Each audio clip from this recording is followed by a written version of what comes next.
nome é Jean-Michel Ail, eu tenho 43 anos, eu me formei na Santa Casa em 1999, então, portanto, estudo a 32ª turma, já faz algum tempinho, né?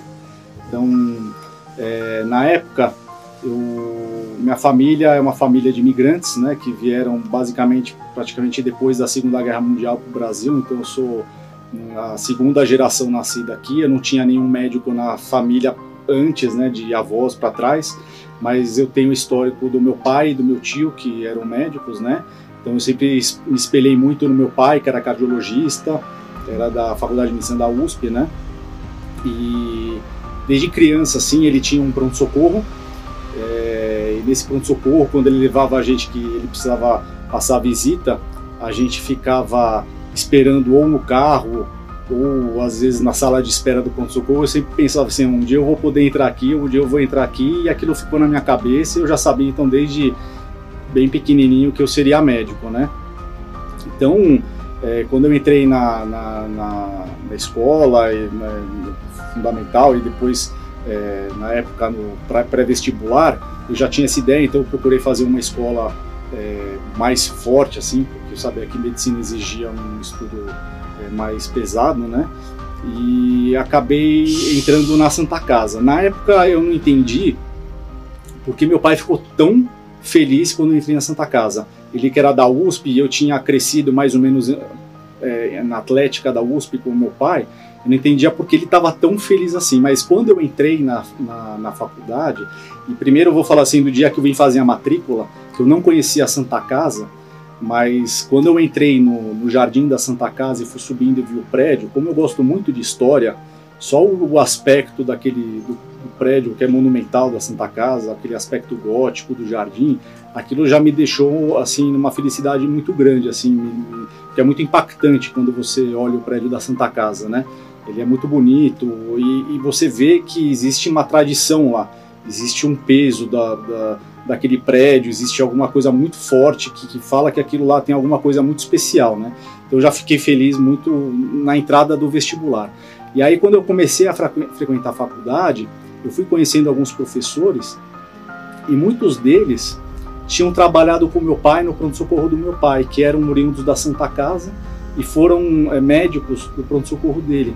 E aí eles começaram a me falar e depois eu fui entender, meu pai, que ele tinha gostado muito que eu entrei na faculdade porque todo mundo que ele via que vinha da Santa Casa eram pessoas totalmente preparadas para o dia a dia, para a vida, para a prática médica, eram pessoas que tinham uma ótima formação, eram pessoas que se empenhavam naquilo, e eram pessoas para tudo, né? Então eram pessoas muito práticas assim para a vida médica. Então por isso que ele ficou muito feliz quando eu entrei na Santa Casa. E realmente, quando você entra na faculdade e conhece as pessoas, e a Santa Casa, por ser um prédio, né, muito horizontal, e você encontra com as pessoas diariamente, todo dia, desde o professor até o aluno do primeiro ano, você estabelece contatos mais variados, você forma amigos. É lógico que na minha época era um pouco mais antiga, mas assim, aquela coisa de intermédio, de trote, aquilo lá desenvolvia realmente uma ligação muito forte entre as pessoas. Hoje modificou um pouco a forma de ser, mas também acredito que permanece a mesma situação das pessoas se congraçando a todo momento, na toca, nas competições. Eu participei muito da atlética, porque eu jogava futebol de salão e futebol de campo, né? Vários anos aí na faculdade. E depois acabei me formando, acabei seguindo mais ou menos o rumo do meu pai, né?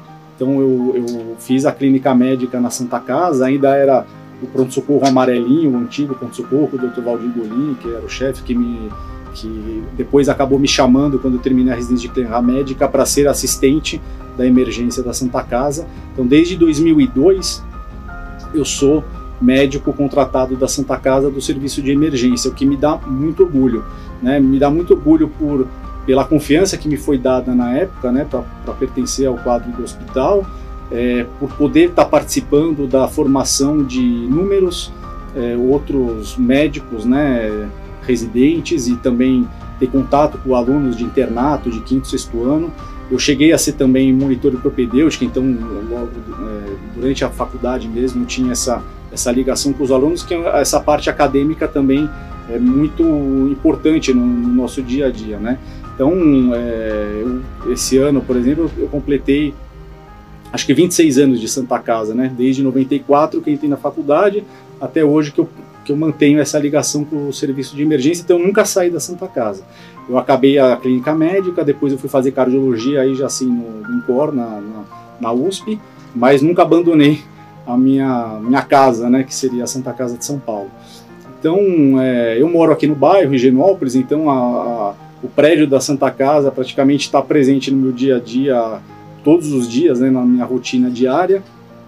E em relação ao ensino médico, né, hoje que eu vejo, quando eu terminei a faculdade, foi quando apareceu mais ou menos a internet, né? Então naquela época já começou a ter uma mudança assim, tecnológica, né? Então tudo que a gente pegava antigamente, fazia pesquisas na biblioteca, com xerox, ia lá, tinha um trabalhão, tinha que ficar organizando, você começou a ter acesso aos sites, a poder pesquisar melhor. E hoje, com o ensino médico e a velocidade de informação tão rápida, o ensino médico tem que ter um dinamismo muito mais intenso, né? Então a gente foi passando por fases, né? Hoje em dia, ainda mais com a Covid, né? Que a gente está vivendo essa pandemia, que os encontros, as aulas são praticamente impossíveis de serem realizadas ao vivo, né? Você precisa ter um preparo tecnológico para conseguir organizar essas informações de uma forma para levar para os alunos, de uma forma com que eles mantenham o interesse, consigam desenvolver o ensino deles de uma forma correta, né? A gente também, com essa velocidade de informação, que nem a gente fala, a medicina é uma ciência de verdades transitórias, né? Aqui mesmo na pandemia a gente vê que sai um trabalho de um jeito, amanhã ele já está inválido, o outro já vem para... Então você tem que ter esse fluxo de informações correndo, mas dentro de uma organização para a pessoa acabar não se perdendo, senão o ensino médico acaba ficando muito desorganizado. Então acho que faz parte da faculdade ter isso em mente, organizar, fazer cursos online, fazer treinamentos. Acho que hoje em dia a parte de simulação realística é bastante importante nesse sentido, você fazer treinamentos presenciais e não presenciais, enfocando vários aspectos, tanto da capacitação técnica do médico, como também na capacitação do médico, como se portar frente a diversas situações, como conversar com a família, como conversar entre os seus pares, equipe multiprofissional. Então isso é muito importante, e eu vejo, pelo que eu acompanho da Santa Casa, isso tem sido feito a cada ano. A faculdade tem tentado se atualizar nesses quesitos para levar o melhor ensino possível para os alunos, né? Quando possível presencial, né, no prédio da faculdade, que está maravilhoso. Na minha época não era esse prédio, mas hoje em dia você tem essa oportunidade desse prédio muito bonito. Mas agora também com essa inovação, tem que ter essa inovação tecnológica a dia para você poder fornecer esse conteúdo médico para os alunos, né? Eu trabalho hoje em dia como cardiologista no Hospital Albert Einstein, lá contratado, também no Fleury Medicina e Saúde, laboratório. Então eu, graças a Deus, por causa da Santa Casa também, eu consegui atingir esse nível, vamos dizer, de excelência médica nesses lugares, né? Estando na Santa Casa, estando no Einstein, estando no Fleury,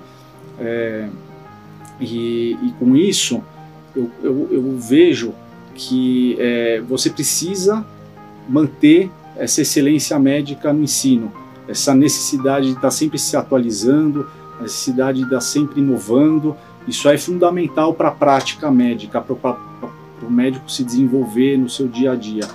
Eu tenho certeza que os alunos que estão pré-vestibular, que queiram fazer medicina, eles podem estar tranquilos que dentro da Santa Casa eles vão ter oportunidade de receber os melhores ensinamentos médicos, a melhor formação médica, porque os médicos da Santa Casa, as equipes de enfermagem, de fisioterapia, elas são bastante competentes, têm uma capacidade moral muito intensa, uma capacidade ética bastante elevada, e isso se traduz nesse histórico que a Santa Casa tem desde a sua inauguração, né, dessa excelência médica continuada.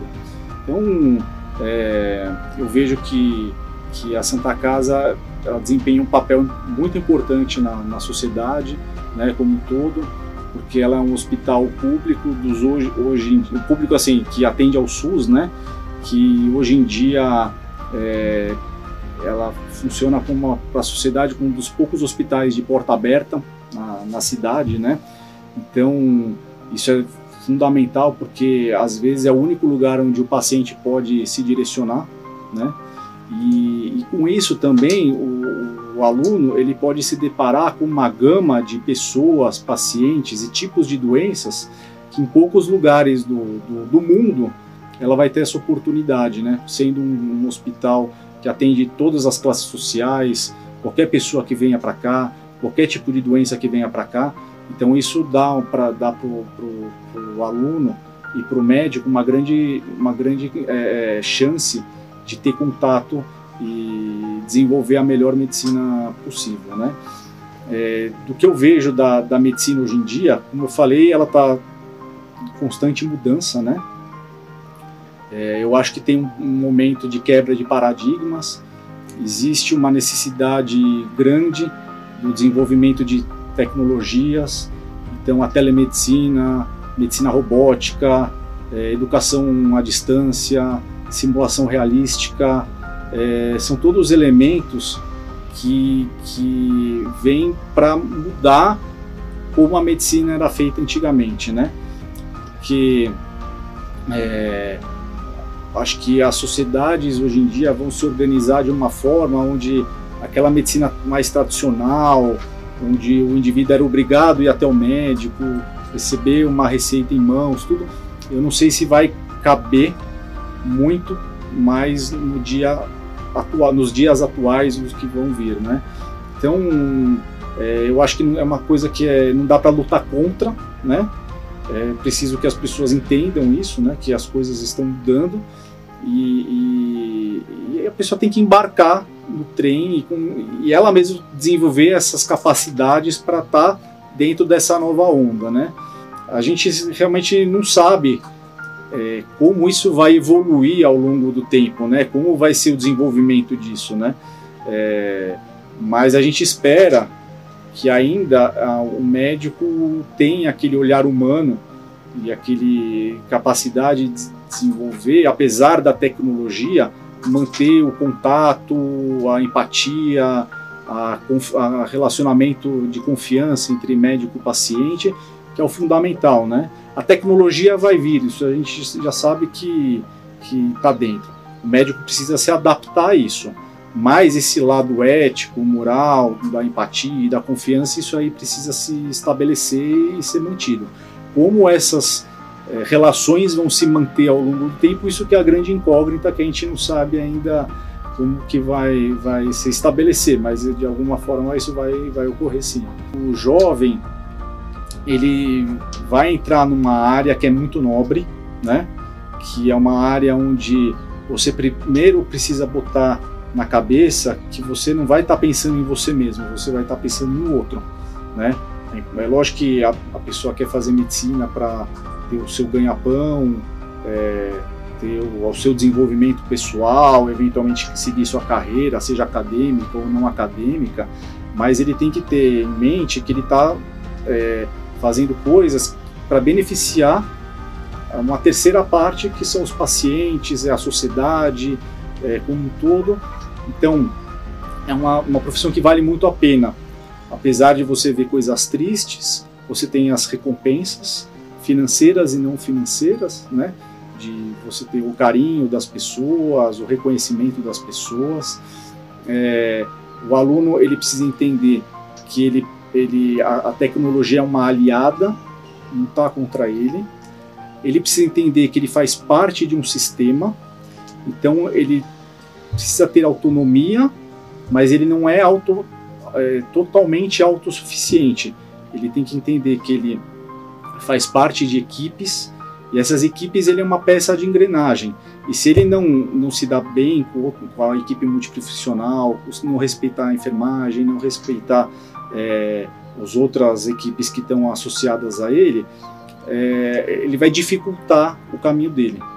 Então e dentro da sociedade ele também precisa entender que ele faz parte daquele sistema, então ele precisa ter noções de custo-efetividade, de qualidade, de segurança ao paciente. Então ele precisa se encaixar nesse sistema, não como o dono do sistema, mas sim como uma peça fundamental que alinha as outras peças junto com ele. Então é nisso que o aluno que vem ele precisa tá focado, né? E o máximo possível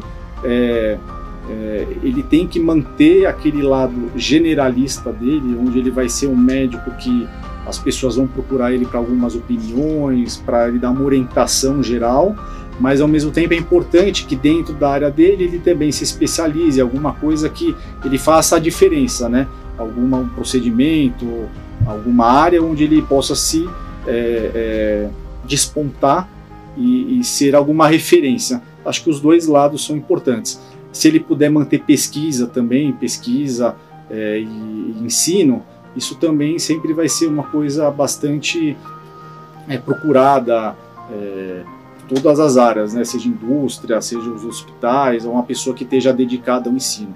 Mas cada um vai seguir o caminho como achar melhor, né? Bom, eu agradeço a Santa Casa como um todo, por todos esses anos, né, de convivência, os ensinamentos que ela me trouxe, das pessoas com que eu pude conhecer, tanto de professores que se tornaram referências para mim, como amigos que eu fiz em todas as turmas e amigos da minha turma pessoais que eu mantenho até hoje, né, que são aquele grupo que você mantém que vai até o fim da vida. Agradeço a minha mãe e ao meu pai especificamente, e a minha família como um todo, mas a minha mãe e meu pai que me deram todas as oportunidades e as condições de eu me formar na Santa Casa. Eu não falei, mas infelizmente eu perdi meu pai durante a faculdade, no terceiro ano. Ele teve uma coisa muito súbita, foi uma morte súbita que ele teve aos 47 anos, eu estava no terceiro ano da faculdade, e nesse momento a Santa Casa estendeu a mão para mim, porque graças a Deus eu sempre fui um bom aluno, e até por isso acho que ela facilitou o processo todo. Então ela foi muito humana nesse sentido, comigo, com minha família nessa época, né? E eu não tenho realmente da formação médica e ensino médico da Santa Casa, não tenho o que reclamar, só agradecer a tudo que eu vivi até hoje e as oportunidades que eu tive dentro da Santa Casa e as portas que a Santa Casa me abriu como tudo na vida, poder estudar depois em Harvard, poder estudar na cardiologia onde quis estudar, o que eu quis fazer na medicina, eu tive a possibilidade.